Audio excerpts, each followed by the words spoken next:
Hello बच्चों, आप सभी का हमारे चैनल एक्स्ट्रा पॉइंट्स में स्वागत है। तो बच्चों, आज हम सीखने वाले हैं स्वर और उनकी मात्राएं।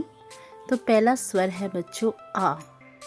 और आप सभी जानते हैं बच्चों कि आ की कोई मात्रा नहीं होती। दूसरा स्वर है आ, और उसे हम कैसे लिखते हैं? एक सीधा डंडा।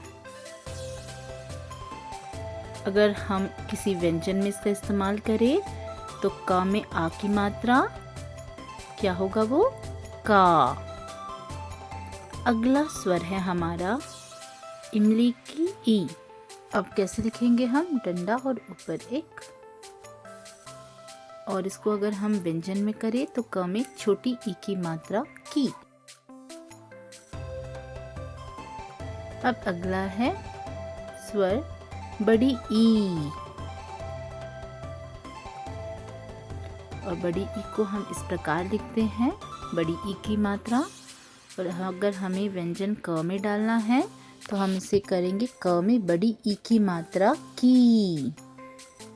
अगला है बच्चों हमारा स्वर उ। उ से उल्लू, और हम उसको मात्रा में लिखते हैं इस प्रकार। और अगर किसी व्यंजन में इस्तेमाल करना है हमें, क में छोटी ऊ की मात्रा कु।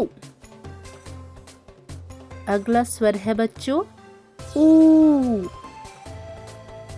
ऊन से ऊ, और उसकी मात्रा है इस प्रकार, क में बड़ी ऊ की मात्रा कु।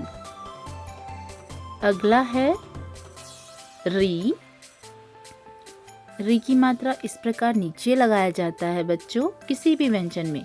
तो क में अगर ये मात्रा दिखता है तो हम इसे बोलेंगे क्री। अब है एडी के ए।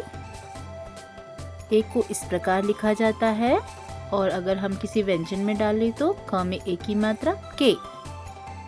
अगला है आई।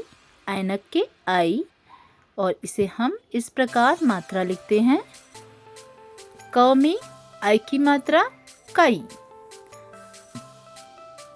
अगला है बच्चों ओ। ओ से ओखली। अब इसकी मात्रा लगती है इस प्रकार। अब अगर किसी व्यंजन में हमें इसे डालना है तो क में ओ की मात्रा को। अगला है बच्चों आओ। औरत के औ, और इसको इस प्रकार लिखा जाता है। अगर हमें इसे व्यंजन क में डालना है तो हम बोलेंगे काऊ।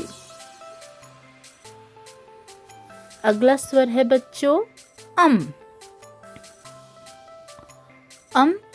अम भी लिखते हैं, और अध न का स्वर भी इसमें आता है। तो हम बोलेंगे क में अम की बिंदी कम, या क में अध न के बदले ऊपर अम की बिंदी डालते कम।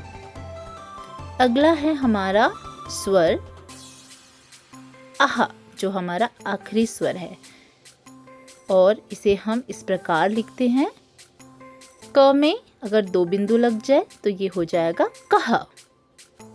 तो बच्चों, अब हम जानेंगे और सीखेंगे कि इन सब मात्राओं में जो हमने व्यंजन यहाँ लिखा है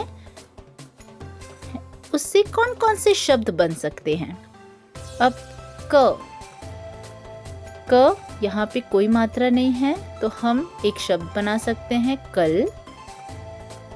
कल, जिसमें कोई मात्रा नहीं है। आँख का मात्रा व्यंजन क में लगे तो क में आ की मात्रा, और एक उसका शब्द है क में आ की मात्रा ल, काल। अब इमली के ई से अगर व्यंजन में क में छोटी की मात्रा लगाया जाए तो हम एक शब्द ये लिख सकते हैं, क में छोटी की मात्रा की, ला में आ की मात्रा ला, किला। अब बड़ी ई में कौन से शब्द आ सकते हैं? क में बड़ी ई की मात्रा मत, कीमत। उल्लू के ऊ में जो मात्रा लग गई, तो व्यंजन क में जब एक छोटी ऊ की मात्रा लग जाती है तो क में छोटी की मात्रा कु, ल, कुल। उसी प्रकार ऊ, बड़ी ऊ, तो क में जब हम बड़ी ऊ लगाते हैं तो हम एक शब्द बना सकते हैं कूद, कूद। अब री, क में रीम लग गया तो एक शब्द इसका बन जाएगा कृपा, कृपा। अब ए, क में ए की मात्रा लग गई, क में ए की मात्रा, ला में आ की मात्रा, केला। अब अगला स्वर आई। अब व्यंजन में जब मात्रा लग गई आई की, क में आई की मात्रा अगर हम लगाए तो जो शब्द बनेगा वो है क में आई की मात्रा, सा में आ की मात्रा, कैसा। ओ में अगर क में ओ की मात्रा लग गई तो हम एक शब्द बना सकते हैं क में ओ की मात्रा, ना में आ की मात्रा, कोना। उसी प्रकार आओ, क में आओ की मात्रा, काऊ, ना कौन। काऊ से कौआ भी आ जाता है। अब अम की मात्रा लगाएंगे कम में, क में अम की मात्रा कम का, अब हम इसे कंघा पढ़ेंगे, है ना। तो इसमें अधना की एक शब्द आ रही है।